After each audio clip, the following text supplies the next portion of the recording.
Okay so आज का topic है हमारा रे डायग्राम्स कॉनकेव मिरर के। एंड देखिए, this is the most important topic for exam point of view, from exam point of view, because आप इतना याद रखिए कि अब देखिए सिलेबस वैसे भी रिड्यूस होता जा रहा है, ठीक है। तो ऑब्वियस है कि जो लाइट रिफ्लेक्शन वाला चैप्टर है हमारा, उसमें बहुत ज़्यादा पूछने के लिए बहुत कुछ बचा नहीं है, ठीक है। नो डाउट इसमें से काफ़ी कम चीज़ें निकाली हैं, बट स्टिल रे डायग्राम तो हमेशा से फेवरेट रहा है, ठीक है। तो रे डायग्राम करने के पहले अब हमें कुछ चीज़ें पता होनी चाहिए, ठीक है। तो कुछ पहले उसके लॉज जो है वो हमें पता होने चाहिए। अगर हमें वो रूल्स पता है सारे, तो रे डायग्राम बहुत इजीली हो जाता है। तो पहले मैं 4 रूल्स बता रहा हूँ जो रे डायग्राम ड्रॉ करने के लिए बहुत इंपॉर्टेंट है।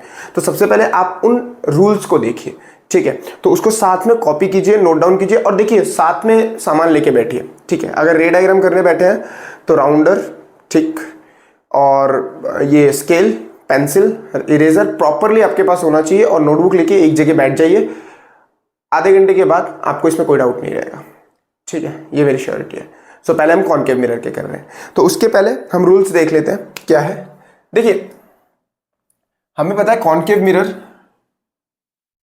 ये उसका रिफ्लेक्टेड सरफेस होता है, ठीक है। अब सबसे पहले हमें पता है, देखिए मिरर कोई भी कॉनकेव मिरर जैसे है वो, और ये स्फेरिकल मिरर का पार्ट है, ठीक है। तो ऑब्वियसली इसका देखिए सेंटर कहीं पे आएगा, क्योंकि ये पूरा राउंड है। सेंटर में से हम इसको हम एक स्फीयर में से कट करके ले आते हैं, इसलिए इसका कोई सेंटर होता है, और उसी को हम सी से डिनोट करते हैं, जिसे हम बोलते हैं सेंटर ऑफ कर्वेचर।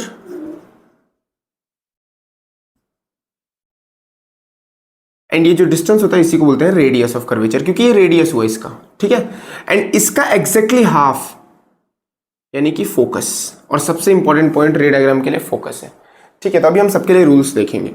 तो फोकस जो होता है वो हमेशा इसका हाफ होता है, यानी हम ऐसा भी बोल सकते हैं जो रिलेशन रहता है हमारा वो R=2F होता है। यहां से जो लेंथ है, फोकल लेंथ बोलते हैं इसको, ये फोकल लेंथ। ये बेसिक्स उनके लिए जिनको थोड़ा भी नहीं पता। अब इसके बाद तुरंत हम रे डायग्राम करेंगे, ठीक है। सो F क्या हुआ? फोकल लेंथ हुआ। एंड R क्या हुआ? आपका रेडियस ऑफ कर्वेचर हुआ। और ये रिलेशन हमेशा याद रखिएगा, और हमेशा रे डायग्राम में ये ध्यान रखिएगा कि C जितना, अगर आप 8 सेंटीमीटर ले रहे हैं तो F आपका 4 सेंटीमीटर पे होना चाहिए, एग्जैक्ट ये बैठना चाहिए, तभी आपका एक्चुअल रे डायग्राम प्रॉपरली बन पाएगा, ठीक है। सो हम रूल्स देख लेते हैं पहले कि हमारे रूल्स क्या है रे डायग्राम ड्रॉ करने के लिए। तो हम किसका करने जा रहे हैं? पहले कॉनकेव का, और जनरली कॉनकेव मिरर के ही केसेस आते हैं, ठीक है। सारे करेंगे एक एक करके। कॉन्वेक्स के तो 2 ही हैं, बट कॉनकेव के 6 केसेस हैं। तो बट कॉनकेव को करने से पहले जो रूल्स है हमारे, रूल नंबर 1, ठीक है, बहुत ध्यान दीजिएगा। रूल नंबर 1, अब देखिए रूल नंबर 1 के अकॉर्डिंग ये हमारा मिरर है, ठीक है। अगर कोई भी रे पैरेलली आ रही है प्रिंसिपल एक्सिस को, ये प्रिंसिपल एक्सिस है आपका, ठीक है, ये प्रिंसिपल एक्सिस हुआ। अगर ये पोल है, अगर कोई भी रे इसको पैरेलल आ रही है, ठीक है, किससे? प्रिंसिपल एक्सिस से। देखिए कोई भी रे पैरेलल आ रही है, और देखिए जनरली रेस पैरेलल कब आती है? याद रखिएगा, इन्फिनिटी से जब आ रही है, ठीक है। जब भी कोई रे इन्फिनिटी से होती है, तो जैसे सन रेस बहुत दूर से आ रही है तो हमें वो नजर आती है पैरेलल ही आ रही है, ठीक है, वो जो कि पैरेलल नहीं होती एक्चुअल में, बट बहुत दूर से कोई चीज आती है तो हम उसे कंसीडर कैसे कर लेते हैं कि वो पैरेलल ही आ रही है, ठीक है। तो जब भी कोई रेस पैरेलल आएंगी, वो हमेशा कहां से रिफ्लेक्ट होने के बाद कहां से पास होंगी? फोकस से। कोई भी रे कहीं से भी, तो इसको हम लिख लेते हैं, ठीक है। तो यहां पर लिख रहा हूं मैं रूल नंबर 1, व्हेन एनी रे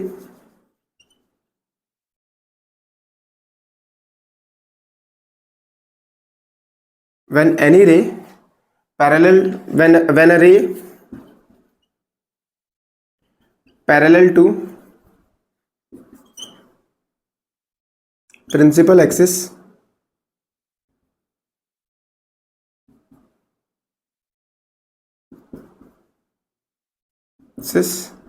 after reflection it passes through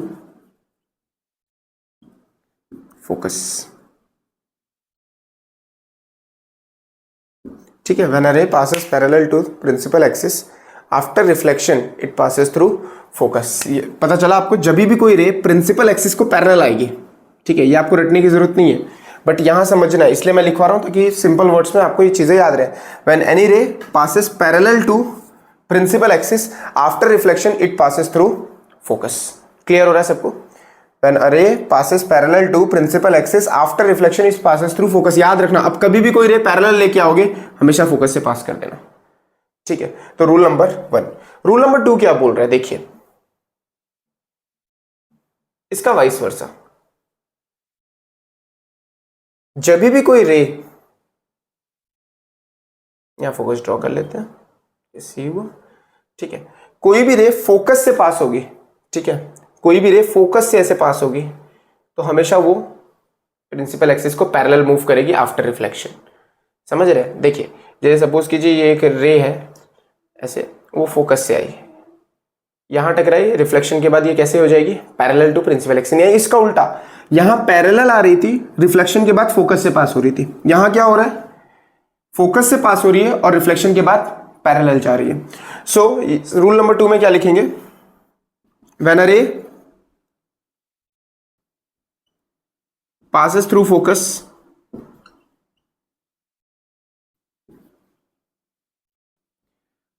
after reflection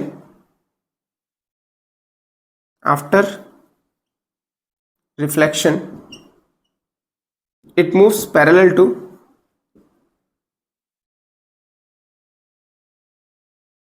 principal axis। Clear हो रहा है? बहुत सिंपल, ठीक है? तो जब भी कोई रे फोकस से पास होगी, टकराने के बाद वो पैरेलल निकलेगी। ये रूल्स पता चल गया ना, तो रे डायग्राम कुछ भी नहीं है, बहुत आसान है, अभी देखेंगे हम, ठीक है? तो जब भी कोई रे फोकस से पास होगी वो हमेशा टकराने के बाद, रिफ्लेक्शन करने के बाद कैसे पास होगी, पैरेलल टू प्रिंसिपल एक्सिस। ये आपका प्रिंसिपल एक्सिस है। क्लियर हो रहा है सबको? ठीक है, तो ये फटाफट दोनों कॉपी कीजिए, हम rule number 3 and rule number 4 करेंगे फिर।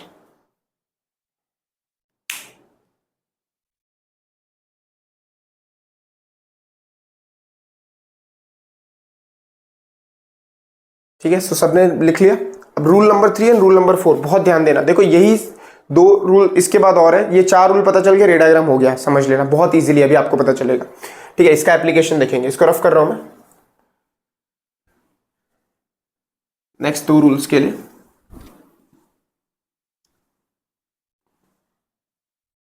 एंड कभी कभी ऐसे रह जाए तो बैक करके लिख लिया करो, या तो स्क्रीनशॉट। वैसे स्क्रीनशॉट वाला देखो सिस्टम है ना, सही नहीं है कभी भी, क्योंकि अगर आप जो भी ऑनलाइन स्टूडेंट्स हैं, अगर वो लेक्चर्स को देखो, आप कोई भी चीज़ फ़ोन में आती है स्क्रीनशॉट, या आपका फ्रेंड कभी भेज देता है, हम तो ऑफलाइन में भी कुछ बच्चे ऐसे कभी कभी करते हैं कि फ़ोटो खींच के ले जाते हैं, या बाजू वाले की नोटबुक में से खींच के मंगा लेते हैं, बट वो फ़ोन में ही रह जाता है, और जब मेमोरी फुल होगी ना, सबसे पहले आप वही फ़ोटो डिलीट करते हो।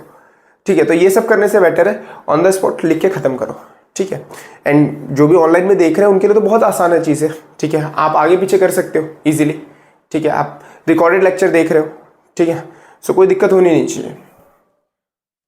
सो सबसे पहले नेक्स्ट हमारा रूल नंबर 3। देखिए ये हमारा कॉन्केव मिरर, एक्चुअली ये सारे मिरर्स के लिए सेम है हाँ रूल।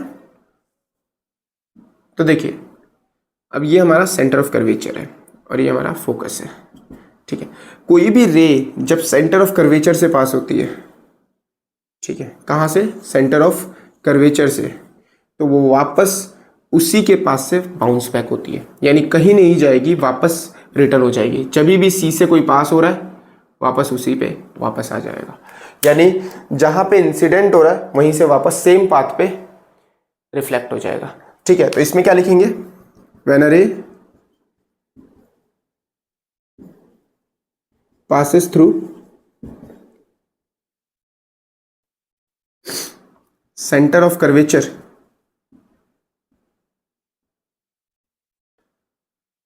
after reflection, बहुत आसान है। देखिए after reflection it bounce back on the same path, on the same path. Clear हुआ सबको? Rule number 3 and the last one, फिर मैं चारों को एक साथ समराइज कर देता हूँ शॉर्ट में, फिर हम कॉन्केव मिरर के रे डायग्राम्स की तरफ चलेंगे। देखिए नेक्स्ट, ये तो बहुत आसान है, ये फोकस है आपका, ये आपका सी है। अब देखिए कोई भी रे आ रही है जो पोल पे जाके टकराएगी, कोई भी रे आ रही है ये पोल पे जाके टकराएगी। अब देखिए जब ये पोल पे टकराएगी ना तो ये नॉर्मल की तरह बिहेव करता है, ये जो है, जो हमारा प्रिंसिपल एक्सिस है वो नॉर्मल की तरफ, तो ये एंगल ऑफ इंसिडेंस बन गया। तो ऑब्वियस है as per law of reflection क्या होता है, इंसिडेंस इक्वल टू रिफ्लेक्शन होना चाहिए, तो हमेशा सेम एंगल पे ये रिफ्लेक्ट हो जाएगी, सेम एंगल पे ये रिफ्लेक्ट हो जाएगी, यानी angle I equal to angle are.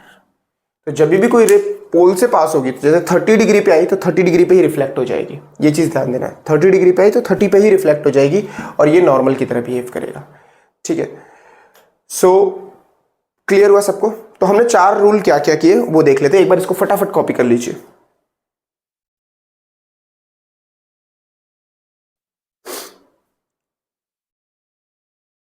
Pause करके फटाफट कॉपी करो, ठीक है। आगे देखें, ठीक है। अब चारों को एक साथ खाली समराइज कर रहा हूं मैं, जिससे फिर हम कॉनकेव मिरर की तरफ जाएंगे एंड थोड़े से टर्म्स देख लेंगे, रियल क्या होता है, वर्चुअल क्या होता है, इरेक्ट क्या होता है, जिससे आपको नेचर उसका समझने में इजी हो, ठीक है। तो इसको रफ करते हैं। अब देखिए चारों को मैं समराइज कर रहा हूं शॉर्ट में, बस देख लीजिए एक बार। सिंपल, ये एक हमारा कॉनकेव मिरर है, ठीक है। अब देखिए कोई भी रे, ये सी ये एफ, कोई भी रे जो पैरेलल आएगी वो हमेशा कहाँ से पास होगी, फोकस से। Rule number 1। रूल 2 क्या था, अगर कोई रे फोकस से पास हो रही है तो कैसे आएगी, पैरेलल, ठीक है, parallel to principal axis. Rule number 3, कोई भी रे सी से आ रही है तो वो वापस सी पे ही बाउंस बैक हो जाएगी। रूल नंबर 4, अगर कोई रे पैरेलल आ रही है, पोल से पास हो रही है, सॉरी, कोई रे पोल पे आके टकरा रही है तो सेम एंगल पे वो रिफ्लेक्ट हो जाएगी। ये 4 रूल हमारे हैं, ठीक है। चारों को मैंने एक ही में दिखाया। पैरेलल आ रही है तो फोकस से पास हो रही है, ठीक है, फोकस से पास हो रही है तो पैरेलल हो जाएगी प्रिंसिपल एक्सिस के। सी से पास हो रही है तो वापस सी पे ही जाएगी एंड पी पे आके टकराएगी तो सेम एंगल पे रिफ्लेक्ट हो जाएगी। अब इन्हीं 4 का यूज़ करके हम करने वाले हैं रे डायग्राम्स कॉनकेव के, जो कि 6 केसेस है हमारे, ठीक है। तो मज़ा आएगा। सो ये रूल्स एकदम अच्छे से नोटबुक में रखिएगा, हमेशा इसको एग्जाम में जाने से पहले भी रिवाइज कीजिए। ये अगर अच्छे से आ गया तो आपको कॉनकेव मिरर तो ऐसे ही हो जाएगा। अभी आप देखिएगा कैसे बनता है। मिरर रे डायग्राम्स कुछ भी नहीं है, बहुत आसान है। सो अब हमारे शुरू होंगे रे डायग्राम्स, और साथ में मैं समझाता भी जाऊंगा कि रियल क्या है, इन्वर्टेड क्या है, वर्चुअल क्या है, इरेक्ट क्या है, वो सारी चीज़ें समझाऊंगा। सबसे पहले रे डायग्राम्स करने के लिए हम 6 केसेस लेंगे। कौन से 6 केसेस लेंगे, देखिए आप दिमाग लगाइए, सिंपल याद रखने का तरीका। सी है, ये एफ है। अब सबसे पहले कोई रे हम कहाँ से कंसिडर करेंगे, जो इन्फिनिटी से आ रही होगी। तो हम जो पोजीशन ऑफ ऑब्जेक्ट लेंगे वो 6 जगह से लेंगे। देखिएगा कैसे, पहले वो याद कर लीजिए। ऑफ ऑब्जेक्ट 6 पोजीशंस लेंगे, कौन कौन सी। एक तो इन्फिनिटी, क्योंकि दूर से आ रहा है फर्स्ट, ठीक है। ऑब्जेक्ट की पोजीशन कहाँ है, एट इन्फिनिटी, बहुत दूर से आ रहा है इन्फिनिटी से, फर्स्ट केस, ठीक है। सेकंड केस हम कहाँ पे लेंगे, अब इन्फिनिटी से आने के बाद सी के कहीं पास रखेंगे, ऐसे लाइन में इस तरफ आते ना है, बस देखिए पहले इन्फिनिटी से आ रहा था, अब हम ऑब्जेक्ट को कहीं सी के पास रखेंगे, सी के थोड़ा सा पास, तो बियॉन्ड सी, बियॉन्ड सी। तीसरा केस कहाँ लेंगे, अब बियॉन्ड सी के बाद सी पे लेंगे, एट सी। और देखिए सबसे इंपॉर्टेंट है ना, और सबसे मुश्किल जो पड़ता है एग्जामिनर को, टीचर्स को पता चल जाता है कि गलत है, वो सी वाला केस है, ठीक है। तो ये थर्ड बहुत इंपॉर्टेंट है। फोर्थ, अब सी के बाद कहाँ जाएंगे, सी और एफ के बीच में, ऑब्जेक्ट को मूव कराते रहना है, ठीक है। अब यहाँ आ जाएगा, कहाँ आ जाएगा, सी एंड एफ के बीच में, so between C and F. उसके बाद एफ पे रखेंगे आप, उसके बाद कहाँ रखेंगे, एट फोकस, ठीक है। उसके बाद कहाँ रखेंगे, लास्ट एंड इंपॉर्टेंट केस है ये, क्योंकि ये अकेला ही वर्चुअल इरेक्ट है, बाकी सब रियल एंड इन्वर्टेड है। ये सारे रियल एंड इन्वर्टेड देंगे आपको, अभी हम ड्रॉ करेंगे। जो आपको वर्चुअल एंड डायरेक्ट देगा वो अकेला 6th वाला केस है, जो कहाँ रखेंगे, बिटवीन एफ एंड पी, यहाँ, ठीक है। और इसके पहले तो इन्फिनिटी पे था, बिटवीन एफ एंड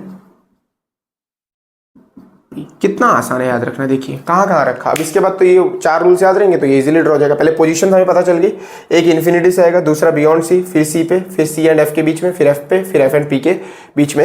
ये 6 पोजीशंस। बच्चे घबराते पता नहीं क्यों है, बट ये बहुत आसान है, ठीक है। तो आप बस इसको एकदम ध्यान से जैसे करवा रहा हूँ कीजिए, उसके बाद आपको कोई डाउट रह भी नहीं जाएगा इसमें, ठीक है।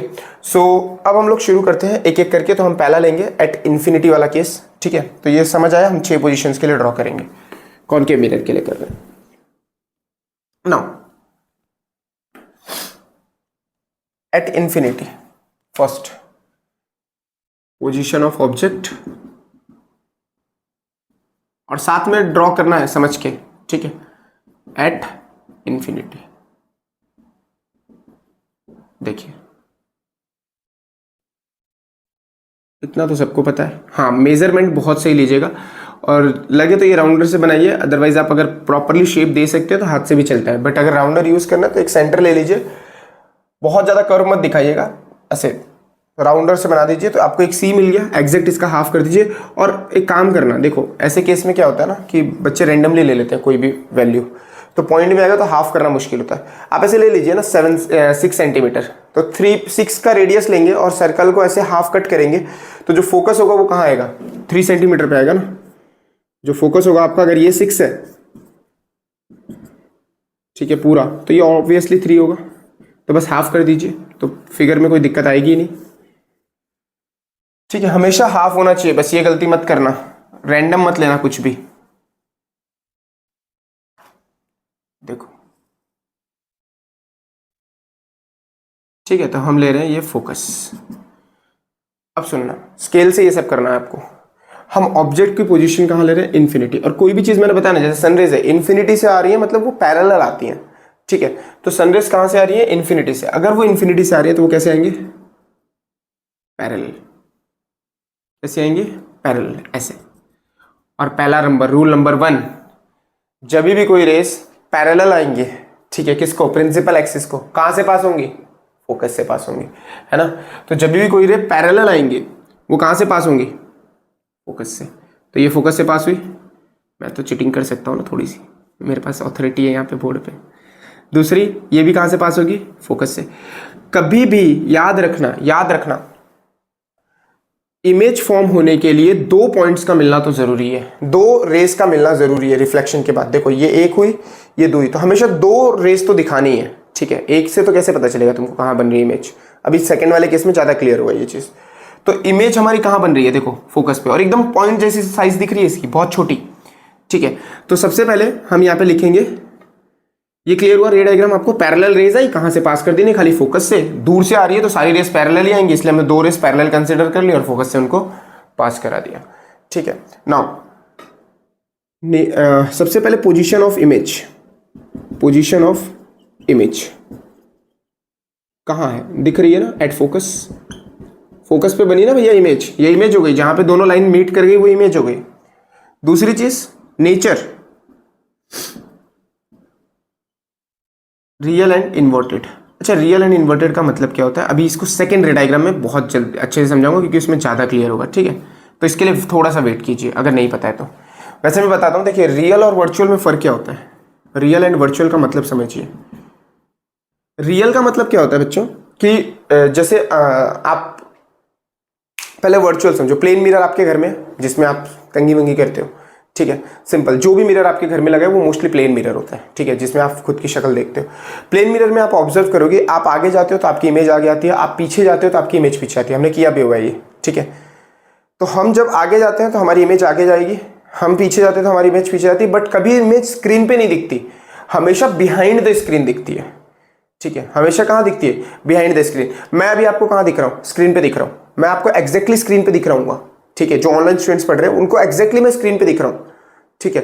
बट आपका प्लेन मिरर के केस में आप बिहाइंड द मिरर दिखते हो, मैं बिहाइंड द मिरर दिखता अगर देखते तुम तो खुद को देखोगे तो बिहाइंड द मिरर, यानी तुम्हारी इमेज जो है वो मिरर पे नहीं आ रही है, मिरर के पीछे साइड बन रही है। तुम जाके अभी खड़े होकर देख लो, ठीक है, तुम एकदम स्क्रीन पे नहीं दिखोगे, तुम स्क्रीन के पीछे दिखोगे।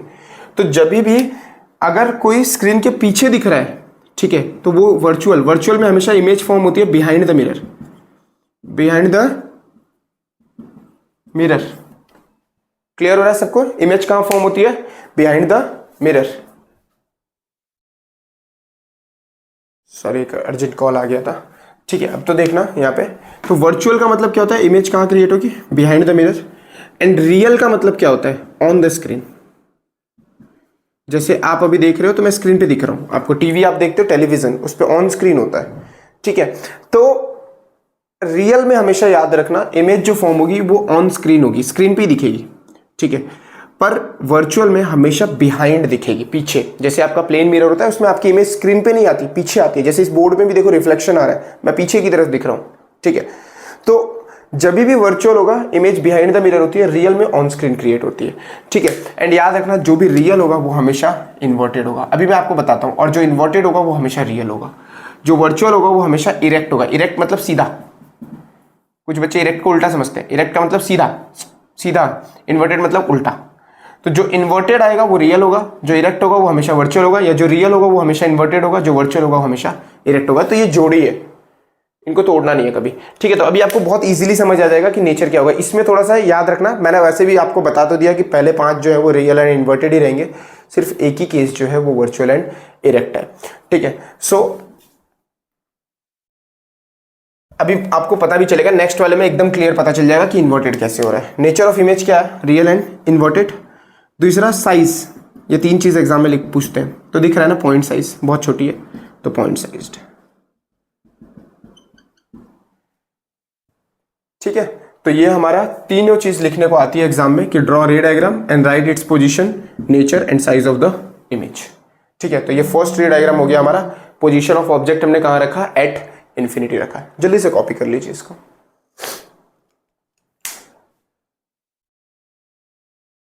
और एक और चीज, कॉपी भी इसको ऐसे कीजिएगा कि मतलब समझ के करना है। अभी खुद में साथ में मेरे ड्रॉ कीजिए, ठीक है, खुद से ड्रॉ कीजिए, साथ में खत्म करना है। रेस को पैरेलल लाना और फोकस से पास करा देना है, दोनों मिल रहे हैं फोकस पे, बन गई इमेज हमारी, ठीक है। तो सेकंड केस अब हम देखेंगे इसके बाद, ठीक है। सो हम अब सेकंड देख रहे हैं, तो ध्यान देना सब। होप सो सबको समझ आया होगा। सेकंड वाले में और ज्यादा क्लियर होगा। अब हम कहाँ रखेंगे ऑब्जेक्ट को, देखो इन्फिनिटी से आ गया, अब बियॉन्ड सी, यानी सी के थोड़ा सा आगे। सो फटाफट देख लेते हैं और अच्छे से ड्रॉ करो। एक बार ऐसे ड्रॉ कर लो कि पूरे साल में बार बार ना करना पड़े, वापस एग्जाम के टाइम पे रिवाइज ना करना पड़े, खत्म हो जाए यहीं पे, ठीक है। एक बार दिमाग में एंटर हो गया तो खत्म, फिर बार बार रटना नहीं पड़ते, वो चीज़ है। देखो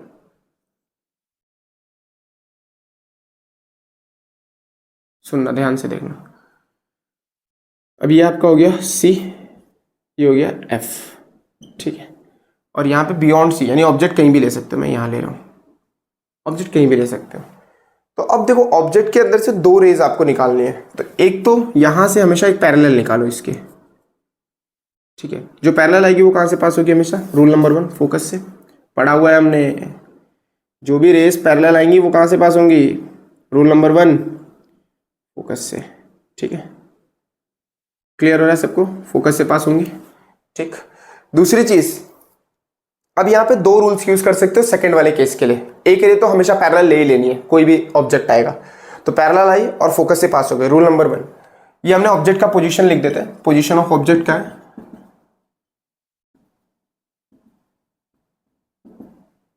बियॉन्ड सी, ठीक है। पोजीशन ऑफ ऑब्जेक्ट क्या है, बियॉन्ड सी। अब देखो कोई भी रे पैरेलल आई, ठीक है, तो वो कहाँ से टकराने के बाद पास होगी, फोकस से। अब एक चीज़ ध्यान देना, अगर मैं कोई रे सी से पास करूँ तो वापस सी पे ही आएगी। तो एक तो ये पॉसिबिलिटी, आप ये भी कर सकते हो, देखो ये भी पॉसिबल है, यहाँ से दूसरी रे सी से पास कर दो, वापस यहीं पे आएगी, तो रिफ्लेक्शन के बाद तो जहाँ पे मिल रही है वो आपका बन गया। दूसरा केस क्या कर सकते हो आप, यहाँ पे सेम चीज़, ये रूल नंबर 3 यूज़ किया था मैंने, रूल नंबर 2 से भी ये हो जाएगा। रूल नंबर 2 में क्या था कि अगर कोई रेस फोकस से पास होती है तो वो पैरेलल आएगी, सेम जगह पे आई, देखो, ठीक है। यानी यहाँ पे भी दोनों जहाँ पे मिली वहाँ इमेज बन गई। तो ये भी कर सकते हो आप, और आप सी से भी पास करा सकते हो। दोनों से, दोनों रूल में से कोई भी यूज़ करोगे इमेज सेम जगह ही फॉर्म होगी। ये ऐसे भी जाएगा और वापस ऐसे आएगा। तो ये रही इमेज। अब देखो हमारी इमेज ऐसी है और हमें दिख कैसे, ऑब्जेक्ट ऐसा है और हमें दिख कैसे रही है, उल्टी। देखो ये एरो उल्टा हो गया, ठीक है। और साथ में छोटी भी हो गई, बड़ी है यहाँ पे छोटी हुई, तो साइज भी क्या हुई, डिमिनिश्ड हुई, ठीक है। तो ये देखो यहाँ पे साफ पता चल रहा है ये इन्वर्टेड है। अगर ये इन्वर्टेड है तो ये रियल होगा। तो नेचर, पहले तो position of image, position of image कहाँ पे है, position of image between C and F. कितना आसान है, देखो बिटवीन सी एंड एफ, ठीक है। दूसरा नेचर, नेचर देखो ऑब्वियस है, उल्टा दिख रहा है, इससे उल्टा है, तो नेचर कैसा है आपका, रियल एंड इन्वर्टेड। जो इन्वर्टेड है वो हमेशा रियल होगा, ठीक है। तीसरा साइज दिख रहा है ऑब्जेक्ट से छोटी है तो डिमिनिस्ड, छोटी हो गई डिमिनिस्ड। क्लियर हो रहा है, खुद से ड्रॉ हो जाएगा, बहुत आसान है। देखो मजा आ रहा है। थर्ड केस थोड़ा सा ज्यादा हमें ध्यान रखना पड़ता है, ठीक है, जो इसके बाद एट सी पे रखेंगे। बट ये क्लियर हुआ आपको, तो फटाफट इसको लिख लो, चलो जल्दी से साथ में ड्रॉ करोगे सब, जल्दी से करो। स्केल और प्रॉपर स्केल राउंडर सब कुछ लेके बैठो और प्रॉपरली ड्रॉ करो, ठीक है, फटाफट हो जाएगा, कुछ नहीं है। हो गया सबका ड्रॉ, हो रहा है सबसे, वेरी इजी, ठीक है, बहुत आसान है, मार्क्स नहीं देने हैं इसमें। और देखो एग्जाम में कभी ऐसा होता है टाइम कम है, पेपर बहुत लेंदी हो रहा है और ये ड्रॉ करना है, तो राउंडर वाउंडर मत यूज करो, इसको ऐसे प्रॉपरली खुद से ऐसे ड्रॉ करोगे ना तो हो ही जाता है, ठीक है। और थोड़ा सा अगर हाँ टाइम है तो फिर तो प्रॉपरली करो यार, क्योंकि देखो थर्ड केस में राउंडर यूज करना पड़ेगा। थर्ड केस में है ना एग्जैक्ट सी के नीचे लाना बहुत मुश्किल होता है। अब सुनो होता क्या है इस केस में है ना, अगर तुम देखो तुम्हारा थोड़ा सा यहाँ वहाँ आएगा तो टीचर को पता नहीं चलता है। अगर तुमने थोड़ा बहुत ऊपर नीचे मेजरमेंट में किया होगा तो चल जाता है, जैसे यहाँ आएगा बिटवीन सी एंड एफ ही आ रहा है तो प्रॉब्लम नहीं होती। बट थर्ड वाले में जो इमेज बनती है ना, ऑब्जेक्ट की जो इमेज की पोजीशन है वो एग्जैक्ट सी पे रखते हैं और सी पे ही आती है, यानी टीचर को पता चल जाता है कि भाई इसके नीचे नहीं आई तो गलत है। तो थर्ड वाले में आपको ज़्यादा कॉशियस रहना पड़ता है और ध्यान देना पड़ता है, ठीक है। सो हम लोग थर्ड रे डायग्राम करने जा रहे हैं एट सी, बियॉन्ड सी हो गया, देखो इन्फिनिटी बियॉन्ड सी, अब एट सी।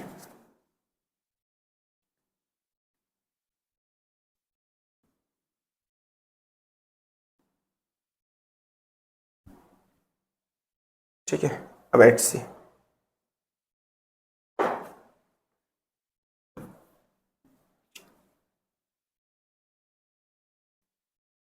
अब ध्यान देना third at C, third case at C. अब इसको थोड़ा सा ज़्यादा ध्यान से ड्रॉ करना, इसमें अगर सेंटीमीटर में भी गड़बड़ी हुई तो आंसर नहीं आएगा। सी आप ले लो कुछ भी 6 सेंटीमीटर, एफ को 3 सेंटीमीटर पे ले लो, ठीक है, एंड सी पे ऑब्जेक्ट रखना है, ठीक है, कहाँ ऑब्जेक्ट रखना है, सी पे रखना है, ठीक है। एंड ट्राई करो, देखो एग्जैक्ट आएगा ही, ठीक है।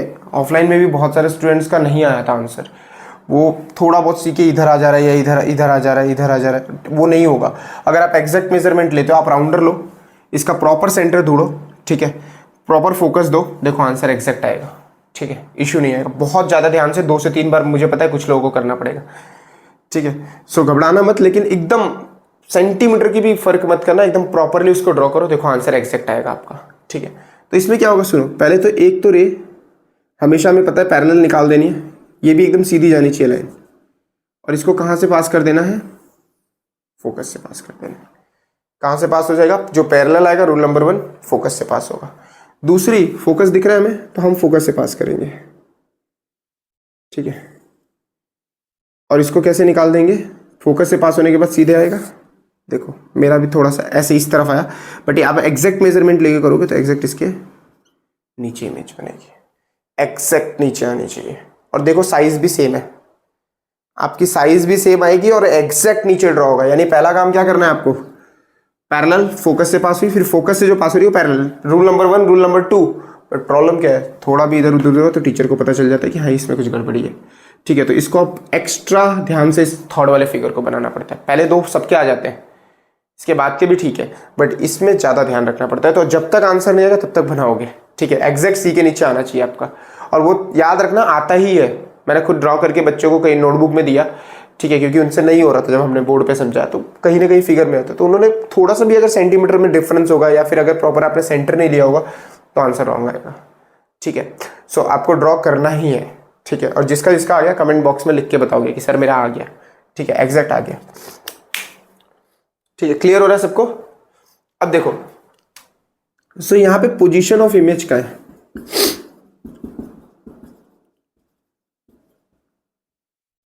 पोजीशन ऑफ ऑब्जेक्ट एट सी है, इमेज भी एट सी है ना, सी पे ही तो बन रही है। दूसरी चीज नेचर उल्टी दिख रही है सबको, इन्वर्टेड है तो रियल है, बता दिया मैंने। वैसे ही पहले 5 केस रियल एंड इन्वर्टेड ही है। अब ये सब हम लोग जब मिरर फॉर्मूला करेंगे और उसके न्यूमेरिकल्स तो बहुत काम आएगा। Size same as object, same as object, same as object. ठीक है, कितना आसान ना, सेम एज ऑब्जेक्ट। जल्दी से ड्रॉ कर लो इसको, और बहुत ध्यान से करना है इसको, है ना, इसमें बिल्कुल भी ऊपर नीचे नहीं होना, इसको अच्छे से ही करना पड़ेगा आपको।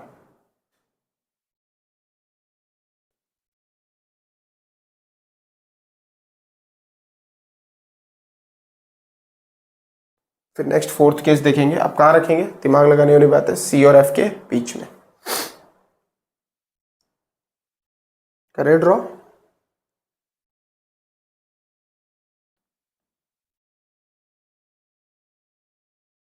ठीक है, ये हुआ सबका। जिनका जिनका हो जाएगा कमेंट बॉक्स में लिख के बताओ, हाँ सर हो गया मेरा।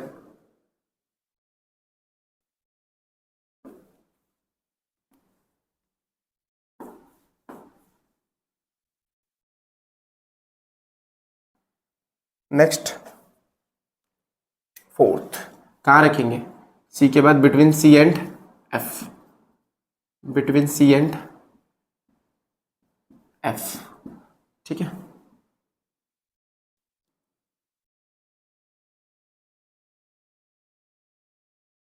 देखो ये आपका सी हो गया, सपोज करो ये एफ हो गया।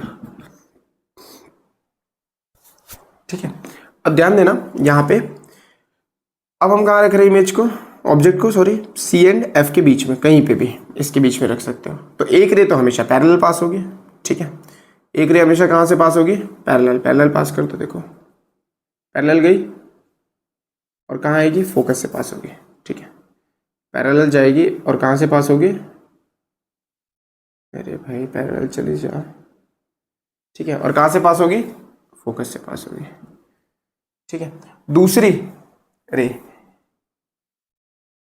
देखो, अब ऑब्वियस है यहाँ पे सी से एक पास कर दोगे, है ना, और ये सी वाली रेज जो होगी, देखो जो सी से आएगी, इसको एक्सटेंड कर दो ऐसे, टकराने के बाद वापस सी से ही पास होगी ना।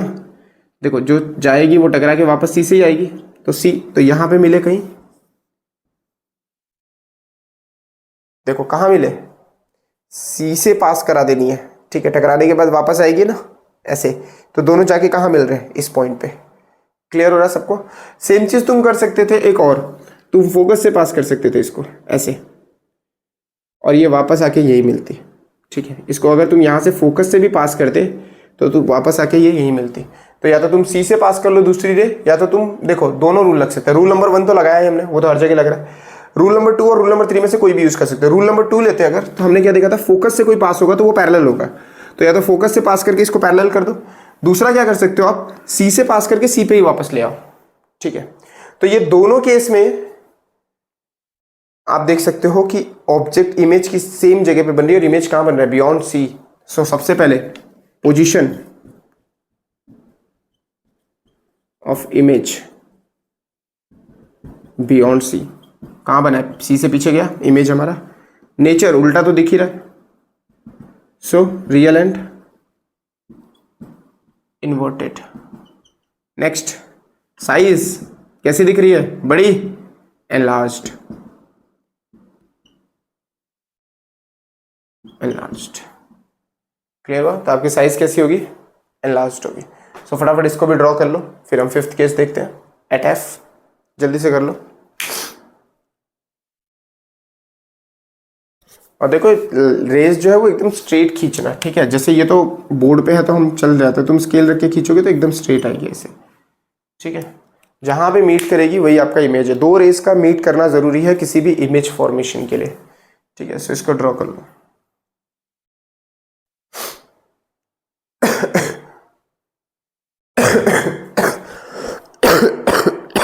Sorry, done.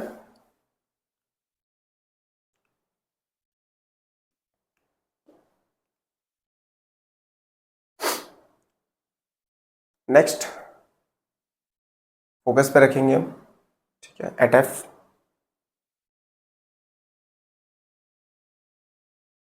रफ करूँ मैं इसको, ऑब्वियस हो गया होगा। ठीक है, या तो पॉज करके आप कर सकते हो।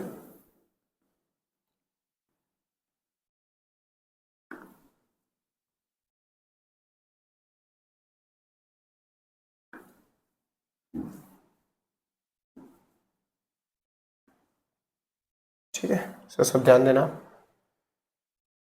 मार्कर में इश्यू लग रहा है, बोर्ड ब्लैक हो रहा है। इंक में होता है कभी कभी इश्यूज, देखते हैं, कोई बात नहीं। चलो अब नेक्स्ट है एट एफ। ठीक है, कहाँ पे रखेंगे हम? अभी हमने सी एंड एफ के बीच में रखा था, अब एट एफ फोकस पे रखेंगे, फिफ्थ केस। ठीक है, तो सब लोग ध्यान देना। ये हमारा सी, मान लो कहीं पे भी, ये हमारा सी है और ये हमारा कहीं पे एफ है। ठीक है ना, अब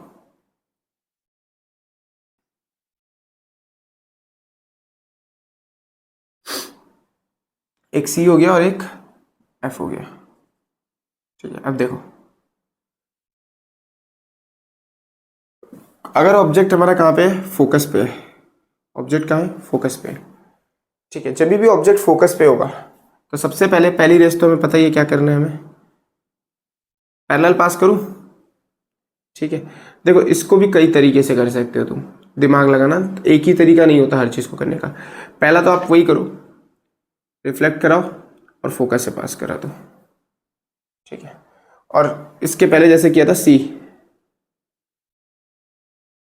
देखो ये कभी मीट नहीं करेंगे, कहीं मीट नहीं करेंगे, ये ऐसे ही जाएंगे, पैरेलल ही रहेंगे हमेशा। इसको अगर स्ट्रेट ड्रॉ करते हो एग्जैक्ट, ठीक है, तो एग्जैक्ट ये देखो पैरेलल जा रहे हैं, कहीं पे मिलने वाले हैं। और अगर कहीं नहीं मिलेंगे तो मैंने बताया ना आपको, पैरेलल आएगा मतलब इन्फिनिटी। ठीक है, इमेज आपकी इन्फिनिटी पे जा रही है, मिल ही नहीं रहे कहीं। ठीक है, कहीं पे मिल रही है? नहीं मिल रहे, इन्फिनिटी पे जा रही है इमेज। ठीक है, तो इसमें कैसे लिखोगे, समझ रहे हो? दूसरा क्या कर सकते थे आप, चाहते तो यहाँ से रूल नंबर 4 भी यूज कर सकते थे, पोल से पास करते, ये ऐसे जाते पैरेलल, तो ये भी पैरेलल ही जाता है, यानी पैरेलल में तो कहीं से भी ड्रॉ करो। ठीक है, बट याद रखना कि इसमें प्रॉब्लम क्या होता है, अगर ये आपको एंगल सेम रखना पड़ता है, तो ये सबसे कम यूज करने वाला लॉ है, फोर्थ वाला। ठीक है, क्योंकि सेम एंगल आपको एडजस्ट करना पड़ेगा। बाकी 3 रूल से तो हो ही जा रहा है काम। ठीक है, ये सी से रिफ्लेक्ट करा दिया हमने, ये फर्स्ट रूल तो हर जगह लग रहा है। सो यहाँ पे भी देखो, position of image, parallel raise है, कहीं दिख नहीं रही मिलते हुए, तो इन्फिनिटी, एट इन्फिनिटी। ठीक है, nature real and inverted, obviously नीचे की तरफ जा रही है, देखो। दूसरा साइज, हाईली एनलार्ज्ड, हाईली बहुत बड़ी बनेगी ना, दूर जाके कहीं, एनलार्ज्ड। ठीक है, क्लियर हो रहा है सबको? सो फटाफट ये केस भी खत्म करो, जल्दी से ड्रॉ कर लो। अब तो आ गया होगा सबको अच्छे से। देखो मज़ा आ रहा है, कितना आसान है ना रे डायग्राम। ठीक है, इसमें मार्क्स हमें एक भी नहीं देने और हम नहीं देंगे। ठीक है, बिल्कुल नहीं देंगे। समझ आ रहा है सबको इजीली? और घर पे प्रिपेयर करो अच्छे से इसको, एक से एक बार और ड्रॉ कर लोगे ना अपने आप से तो हो जाना है। ठीक है, वैसे तो अभी समझ आ गया होगा। देखो रूल्स के साथ जाना बहुत ज़रूरी होता है। बच्चे क्या कहते हैं, डायरेक्ट डायरेक्ट करते हैं, नहीं, एक बार आप रूल समझ लो ना, क्या हो रहा है, कहाँ से जाना है, बस खत्म हो गया। आपको ऑब्जेक्ट की पोजीशन बता दी कैसे कैसे लेनी है, उसके हिसाब से आप खुद ही 2 रेस कोई भी पास कर लोगे, रूल चारों पता है तो। ठीक है, सो ऑलवेज रूल फॉलो करो। ठीक है, तो ये हो गया। एंड लास्ट इंपॉर्टेंट है क्योंकि वो वर्चुअल एंड डायरेक्ट है और वो थोड़ा सा अलग है। ठीक है, तो अब हम लास्ट केस की तरफ जा रहे हैं, केस नंबर 6, एंड वो है आपका between F and P. Between F and P रखेंगे इसके बीच में। ठीक है, आगे आगे जा ही रहे थे ना, तो ये रफ करूं। Okay,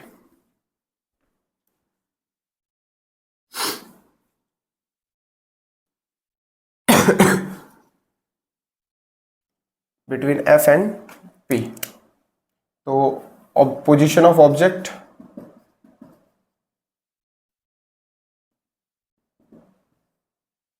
between F and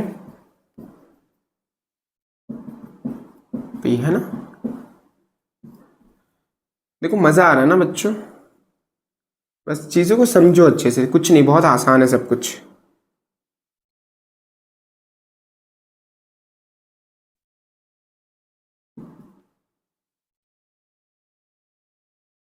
real में इतना हार्ड है जितना लग रहा है, आप लग रहा था आपको इनिशियली जब नहीं आता था? ये बहुत आसान है एक्चुअली, लोग डराते हैं, जिन बच्चों को नहीं आता वो खुद भी डराते हैं बाकी बच्चों को।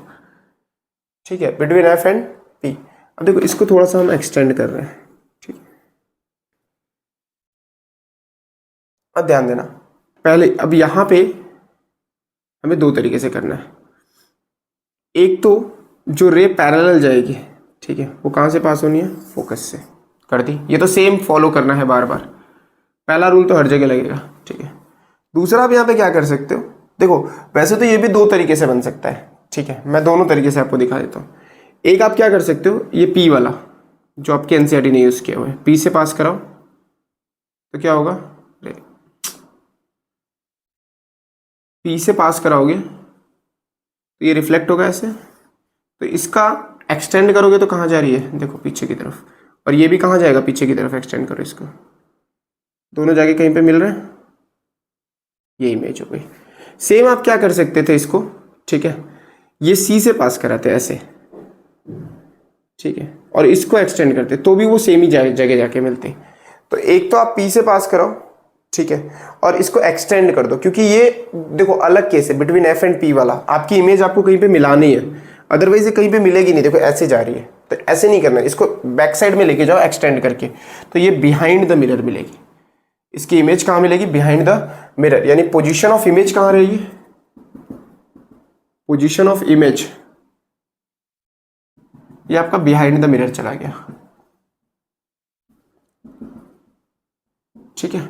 दूसरा, अब देखो ये पहली इमेज है जो सीधी मिली है, इरेक्ट, इरेक्ट मतलब सीधा था ना, तो नेचर इरेक्ट है तो फिर वर्चुअल, ठीक है। और वर्चुअल में क्या होता है, मैंने बताया था बिहाइंड द मिरर मिलेगा, देखो ये केस आया, वर्चुअल में कहाँ मिलेगी image, behind the mirror, behind the mirror. So virtual है, बिहाइंड द मिरर मिला, इसलिए वर्चुअल एंड इरेक्ट, और इरेक्ट जो होगा वो वर्चुअली होगा, तो साफ ही दिख रहा है। और ये भी साइज कैसी है, छोटी से बड़ी हो रही है, तो साइज enlarged, enlarged। क्लियर हुआ सबको, समझ आया, बहुत आसान। इस केस को ध्यान में रखना, बिटवीन एफ एंड पी अकेला केस है जहां पे वर्चुअल एंड इरेक्ट इमेज मिलती है, ठीक है। और मिरर फॉर्मूला जब मैं करवाऊंगा, उसके न्यूमेरिकल्स करेंगे तो इसका रोल आएगा, क्योंकि यही एक ऐसा केस है जहां पे वर्चुअल एंड इरेक्ट इमेज मिलती है आपको, ठीक है। बाकी पांचों में रियल एंड इन्वर्टेड मिलते हैं, ठीक है। सो क्लियर हो रहा है सबको, बिटवीन एफ एंड पी रखोगे तो एक रे, देखो रूल नंबर 1 तो हर जगह लगाना, पैरेलल भी खींच के फोकस से पास करो। दूसरा लास्ट रूल यूज किया, पी से पास करके फिर हमने इसको एक्सटेंड करके पीछे मिला दिया, और हमें क्या मिली, बिहाइंड द मिरर इमेज मिली। तो ये आपका पोजीशन ऑफ इमेज हो गया, नेचर हो गया एंड साइज हो गया। सो होप सो सबको मजा आया, एकदम क्लियर हो रहा है। फटाफट ड्रॉ करो इसको।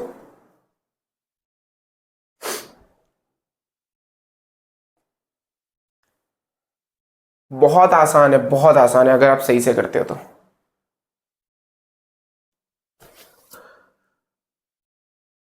क्लियर हुआ सबको, देखो मार्क्स नहीं जाने देने, 2 या 3 मार्क्स में ही आएगा। क्वेश्चन हो यही होगा, draw ray diagram for concave mirror when object is placed at anywhere, जहां पे भी देना होगा उनको, बिटवीन एफ एंड पी दे दिया सपोज करो, and write its position, nature and size. Question क्या होगा, draw ray diagram for concave mirror when the object is placed between C F and P, write position, nature and size of the image, ठीक है। ऐसे questions आते हैं, तो इस तरीके से आपको आंसर करना है, ठीक है। कितना आसान है, और यहां से अगर केस स्टडी भी बनेगी तो हम बना लेंगे आप, ठीक है। अगर आपके रूल्स क्लियर हैं, वो 4 रूल्स जो मैंने स्टार्टिंग में कराया, तो बहुत आसान है चीजें, ठीक है। शॉर्टकट के पीछे हर जगह नहीं भागते, कई बार रूल्स एक बार फॉलो कर लो, फिर पूरे साल के हमेशा के लिए हो गया एग्जाम। अगर आपने सही से समझ लिया होगा ना, तो आपको ये रटने की जरूरत ही नहीं है, सब कुछ ये तीनों चीजें तो यहां से दिख जाती हैं।